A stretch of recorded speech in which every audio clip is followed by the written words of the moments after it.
to Agric Economy on ARSN Television, Abuja, Nigeria. I am Khadija Oluwatoyin Amin. This week on the program, we shall be taking a look at federal government plan, as always, to create enabling environment for food sustainability in Nigeria. And this we shall be taking a look vis-a-vis, the harvest seasons of food preservation, in the sense that when we have food, for example, now we have some food items like tomatoes, perishable items like tomatoes, bananas, plantain, and the rest. And you see them very cheap and everywhere. And before you say some months later, even when they're supposed to still be in season, you see them, the price is skyrocketing. What can we do in ensuring that these food items have been sustained for quite a long time before you hear that the seasons are over? To discuss this with me in the studio, I beg your pardon, is Mr. Gabriel Dakolo, economist who has been shedding light on silent issues on the program. Welcome to the program, sir. Thank you for having me. Nigeria just celebrated the World Food Day, where the federal government reiterates its commitment in ensuring that it takes out hunger in Nigeria. The Minister of State for Agriculture, Senator Sabi Abdullahi, came out. There was a road march around the FCT. There was a press conference in regards to that. And then he reiterated the fact that the President Bola Ahmed Tinubu's administration is keen to every move and strategies in ensuring that food sustainability in Nigeria has come to stay. Looking at this backdrop of government pronouncement and efforts that they're making, we see that seasonal foods like be it fruits, be it vegetables, and the rest of it, unlike what we see in other climes where we have preservative method of keeping them, unlike what we see even the rainy season farming and dry season farming runs concurrently into each other, that you don't know what season is this, and the price of these items remain only if you know that you want to buy organic or inorganic. Yeah. That's when you see in other climes that you see that prices varies, unlike what we have in Nigeria. What do you think we can do in this aspect? There are several things that can be done, and first and foremost, the Ministry of Agric knows that this problem has been with us for a very long time, and we discovered that we have not been able to tackle it, and it has really affected the agricultural economics of Nigeria, and it has also become deliberate for some people to, one way or the other, use it as an opportunity to make excessive profits, which is not supposed to be so. But because these products come in season and they go off season, some capitalize on it to ensure that they make maximum benefit from it, to the detriment of the buyers or those that are in this value chain. Now, number one, knowing that we have this problem, I believe that the Ministry of Agric, the federal government through the Ministry of Agric, should put a solid plan on ground to be able to tackle this problem. We know the issue of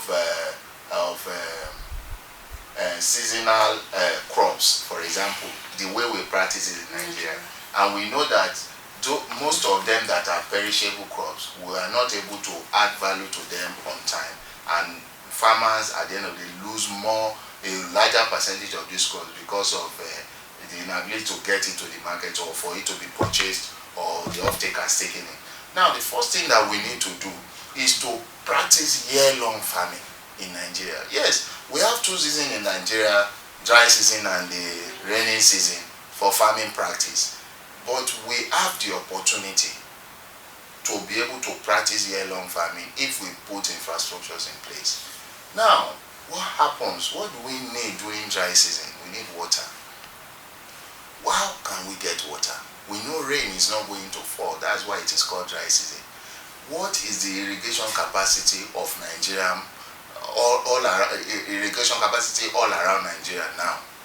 Is this capacity enough to cover 50% of our farms, or even 20%? That is the number one approach that the ministry needs to take to ensure that we have irrigation systems that covers at least 80% of our farmlands in Nigeria. I don't know why the Federal Ministry of Water Resources, for example, that all these river basins report to are doing concerning provision of these basic amenities. Because when you have about 20 something river basin authorities in Nigeria, one of their core mandates is to ensure that they support the agricultural sector, and this river basin can be deployed in their area of concentration to ensure that they have irrigation systems that is effective and is working. The Ministry of Water Resources can collaborate with the Ministry of Agric to map out strategies and ways, either involving private sector or ensuring that they produce, because this is really, to me, this is really a government-driven initiative that the private sector can now support.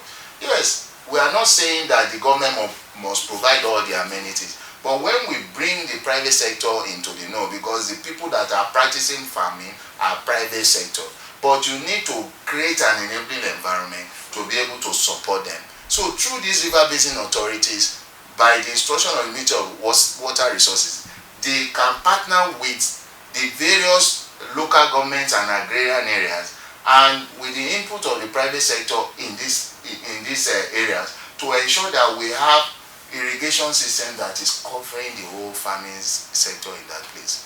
When we have it and it is working, because it's one thing to have it, it's another for it to be working, then the farmers can now position themselves for year-long farming. What it does is that, one, the farmers will be able to produce otherwise non-seasonal crops continually. Two, the farmers will be able to increase their capacity to ensure that there is no lull in their business. Three, the farmers will be able to produce. The food sustainability we are talking about will now be able to be achieved, because when we are producing and churning out all year round, we will not only have food sustainability that can cater for Nigerians, we will have enough to export. And with the way that the farming practice is going presently, we might not be able to do that if we do not up our game to ensure that we can practice year-long farming. Now, we have started the integrated farming, but we need to improve it in key areas where even people don't have enough farmland to be able to go into year-long farming. Integrated farming should be encouraged. Those that are in the business should, in integrated farming practice, should be able to also partner with the ministry to ensure that every key area of concern is addressed and the support that is needed for them is also given. Because integrated farming can also support year-long farming. Because when you are operating in integrated farming, you can continue to produce crops continually without saying there is a dry season or rainy season, because you will have all the amenities in place. When that is done, we also need, one, the off-takers. We also need value-adding organizations to be able to partner with our farmers to ensure that whatever is coming out, because the fear of farmers in some cases where we have this issue of waste or perishable crops is because there are no adequate off-takers. So we should have organizations that will partner with our farmers that have started embracing year-long farming, so that as the products are coming out, is they are taking it from them. And also we need to have those value-adding organizations that have maybe silos, that have conversion plants for some of these products, so that the farmer's headache of losses as regard to waste or perishability will be removed. And above all, the government needs to come with a form of guarantee, because everybody that is in business doesn't want to make losses. The government needs to come in a form of guarantee that if every other form fails, the farmers can fall back on the government for a form of comfort, that okay, these products have come, off-takers have taken their own, and you have done this so far, but yet you still have so much, then we'll take it from you. After all, the government buy and keep for strategic gain reserves. What stops the government from having some of these value-adding companies in the socio-political areas of this country, whether it's tomato processing, whether it's fruit juice processing. It's just that government does not run businesses very well. But at least for an initiative, they can start, and then private sector will join, and probably they will be privatized over time, and it will go well. So these are ideas that we can use to prevent this incessant off-season and on-season problem that causes cost of food to rise at every point in time. Okay, looking at, in fact, you said so much. Looking at this, who should we, be saying should kick off this drive? Because we look at it, government on its own part, in the area of value addition, I don't think are ready to, Yes. begin to create industries when we have so much on our hands now to, what do you think the private investors, what do you think investors should be doing?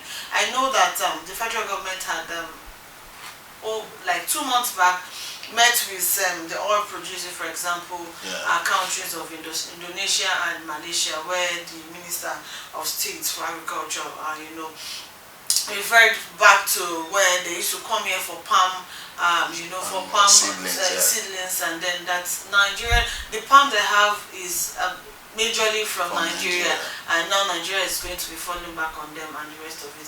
So, what do you think the government should be looking out for when investors are coming in this area? The first thing that the government needs to do is to create an enabling environment for investors' confidence. Because investors definitely will see the market, they will look at the opportunities therein, but they also need enabling laws to protect their investment. So investors' confidence is key for every investor that is coming in any form. And the second aspect is, over time in Nigeria, one of the problems that make investors to run away from this country is policies of assault. A government will come and create policies, encourage the investor to start. A new government can come and turn the policy on its head, and the investor starts having problem, whether with the host committee or with the enabling new laws that have been put in place. So we need to create an enabling environment that laws and agreements will be sacrosanct, and it will remain in force even when a government is leaving. But we discover that these are part of the fears of new investors that makes them not to want to embrace the investment in Nigeria. And in a holistic manner, it's general, but when it comes to agriculture as well, when you are investing so much, you need to have guarantees that your investment will not go into waste, or you will not lose your investment. So government needs to come in to create the enabling environment, give the enabling incentives to ensure that the people that are going to come to invest in these sectors have guarantees that their funds will not be eroded over time. Then, just like we said, the federal government, the state government also need to partner with the federal government to ensure that, because it's going to be in states, and to ensure that there will be cordial relationship between the investors and the communities where it will be sited. So those relationships are very, very key to the existence of a sustainable business in any part in Nigeria. If there is no cordial relationship and there is tension to the extent that the investor cannot even stay in his business premises, then the business cannot grow. So the state has a role to play, the locality, probably the local government has a role to play, the traditional institutions in those areas also have a role to play to ensure harmonious coexistence between the investors and the people. The government needs to provide policies that are sustainable, that will not be somersaulting over time, to ensure that investors are there. I give you an example. Segilola company, for example, that is producing gold in Ogun State, Osun State, is having problem with the Osun State government. This permit and everything was given by the previous government. But when this new government came, he said that they have not been paying some taxes. Everybody has his own side. But they're having challenges that the federal government now needs to come in and see what is the shortfall. These are issues that make some investors to stay back when it comes to investing in Nigeria. That one is in the mining aspect, but in agriculture too we can have such issues. Okay, quickly, I was going to come to the fact that what gives a right of way from state government. Yes. But quickly, we'll go on a break. While we return, the conversation continues. Stay tuned.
Welcome back. It's still the program Agric on ARC. Like we were saying earlier, state government has been one major, hand pointing sector. Yes. When it comes to, for example, right of way, Yes. for example, seedlings, fertilizers, and so many factors that you need for the sector to thrive in the state level. Yes, we know that in the area of federal government, they have to just do policies. Yes. And release the funds from their own coffers to the states and local government. So you hear farmers complain about, we've been to the area council, we can still not get this, especially fertilizers, for example. Yes. They'll tell you that we still have to pay the normal shop price, even though we are going to area councils to get them.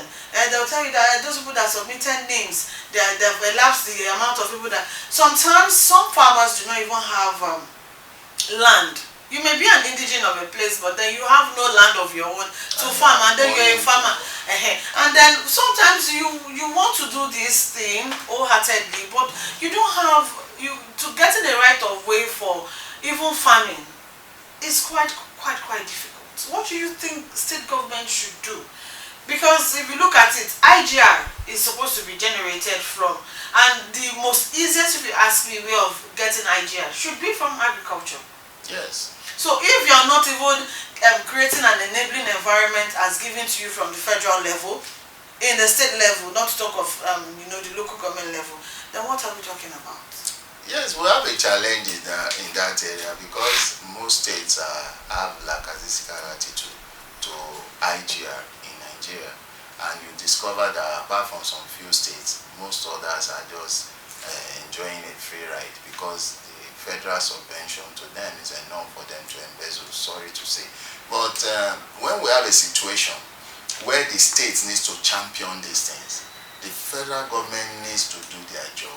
You know, when it comes to issues with states and investors, you see that when the embarrassment comes, it's the federal government that takes the embarrassment. You know what happened of recent with Ogun State government with the Chinese firm, where our assets abroad are being seized. It's a state issue, but the federal government has sovereignty over state issues. That is why the federal government cannot sit arm akimbo and allow states to do policies and withdraw policies at will when there is even international conventions in place. We see that the state, the Nigerian state as a whole, will suffer for it, just like we are saying. So the federal government needs to ensure that these investment drives of states needs to be monitored to the extent that it does not become detrimental to the federal government. That being said, the state government, just like I said, have not seen agriculture as a means of enhancing their IGR generation. Because if they see it in that format, they will not be looking at agriculture as a charitable case. Because the state government presently are looking at agriculture as a charitable case. Because when the government, the state government, or the senators, or the House of Rep members wants to curry favor from the people, they bring fertilizers, they bring farm implements, and they start writing in, and they start doing videos, and that is where it ends. And we know that 70% of these fertilizers and other farm implements does not actually end up in the farms. They end up being recycled, and the aim is not achieved in the long run. So the state government needs to look at agriculture as a business that can generate internally generated revenue. And I still go back to Kwara State when the then governor Bukola Saraki started livestock farming. The state benefited a lot from that venture, the joint venture from private farmers from South Africa. They brought species of cattle, sheep, and the rest, and the state provided an environment of land and every other thing, and it was a very profitable venture. But just like I said, typical of Nigeria, immediately the governor left, the business collapsed. So the state needs to be more serious. And you know, that takes me back to what happened before the federal constitution, the federal arrangement that we now have. We used to have a regional arrangement. And the sage then, Chief Obafemi Awolowo, when it was time for them to share the resources that accrued from the southern region to west and the northern region and the rest, he advocated for the principle of derivation. The principle of derivation says that wherever that thing is being produced, they should be able to get a land chunk of it. Just like Niger Delta people are always saying. It is because we are not using the principle of derivation in Nigeria. That's why we have a lot of lazy states that are always entitled, even when they are not producing anything. So that is where the problem is. Until the Nigerian entity goes back to the principle of derivation. In Rivers State, who are producing oil, take 90% of the income that comes from it, send 10% to the federal. So you develop yourself. In Gombe State, where we are producing rice, take 90% of what you are producing and send 10% to the federal. So when you know that it is from where you work that you eat, then you will work harder. There are so many agrarian states, both in the north and in the south, that are lazy when it comes to agriculture because they are expecting federal allocation. So that is why some states looks at agriculture and supply of implements like fertilizer and the rest as a politics. And at the end of the day, the aim is not achieved, despite all the efforts of the federal government. So these are issues that needs to be looked into and tackled if we actually want agriculture to grow and reduce the level of poverty in the land. Because if agriculture is thriving, more people will be employed, the cost of food will reduce, and people will have the capacity to purchase them, which is lacking now.